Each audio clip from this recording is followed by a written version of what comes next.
social distancing.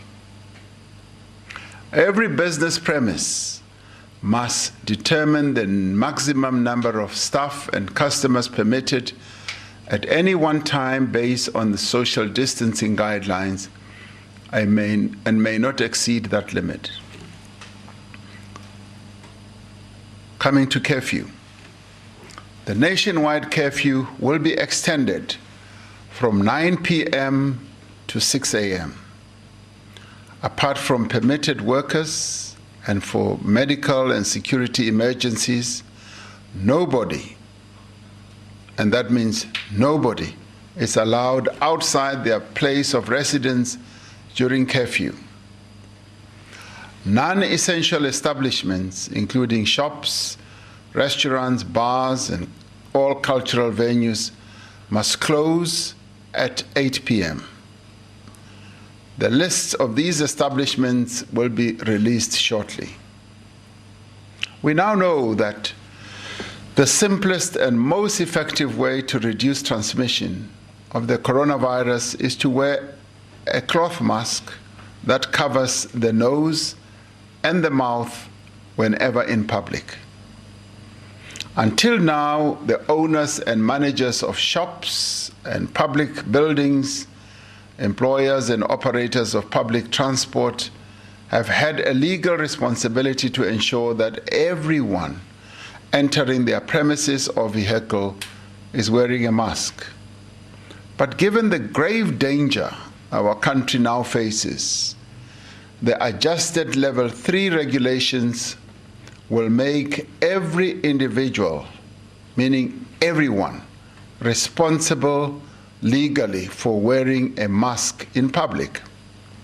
From now on, it is compulsory for every person to wear a mask in a public space. A person who does not wear a mask covering over their nose and mouth in a public place will be committing an offense. A person who does not wear a mask could be arrested and prosecuted. On conviction, they will be liable to a fine or to imprisonment for a period not exceeding 6 months, or both a fine and imprisonment. I must admit that this is a drastic measure, but it is now necessary to ensure compliance with the most basic of preventative measures. We remain particularly concerned about the elderly and those with comorbidities, that is, with other ailments, and ask that they do their utmost to protect themselves from the virus, especially minimizing their contact with other people. One of the more difficult areas of regulation relates to the sale of alcohol. The liquor industry is a major employer and an important contributor to our economy. Our priority at this time, however, must be to save lives. Reckless behavior due to alcohol intoxication has contributed to increased transmission. Alcohol-related accidents and violence are putting pressure on our hospital emergency units.